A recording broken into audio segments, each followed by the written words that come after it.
1928 to spend the Christmas close to her son. But she didn't come prepared for the harsh winters here in Rotondo.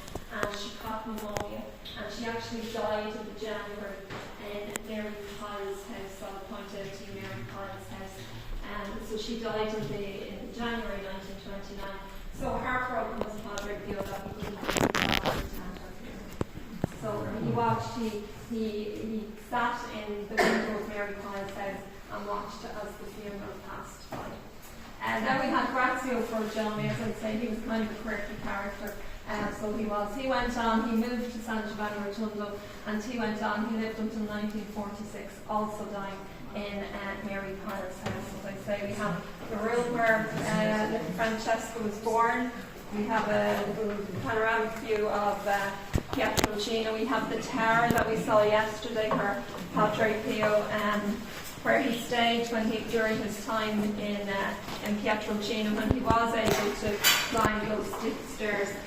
He stayed in the tower, and in the tower obviously he spent time in prayer, he slept, he wrote to his spiritual directors. So we have another couple of images here of Pietrelcina, and then we have this pathway. This pathway is called the Via del Rosario, the way to the Rosary, and it's the path that links Pietrelcina to Piana Romana. So it's the path that the mother would have taken each day to cook for the neighbours, that Padre Pio would have taken each afternoon when he went to spend time up in prayer in Piana Romana.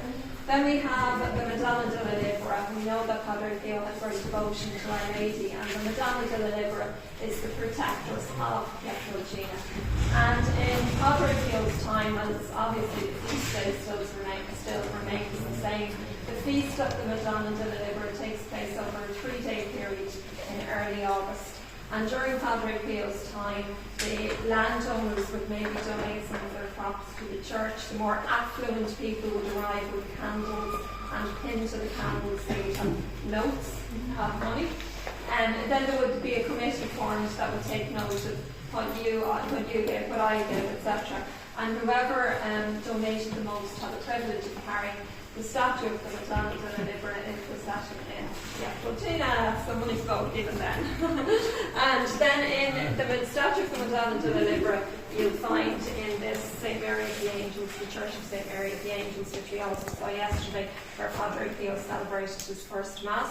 And then we have the parish priest, Don Salvatore, who I spoke about yesterday. Don Salvatore being the only person that Padre Pio confided in when he received that invisible stigmata in Piana Romana, because he didn't share the news with anybody else until after September 1911. He wrote to Father Benedetto to tell him of what had happened. But this is Don Salvatore Canolo, the only person he confided in when it actually happened. You'll recognise then the image of the Church of Sant'Anna and indeed the baptism font.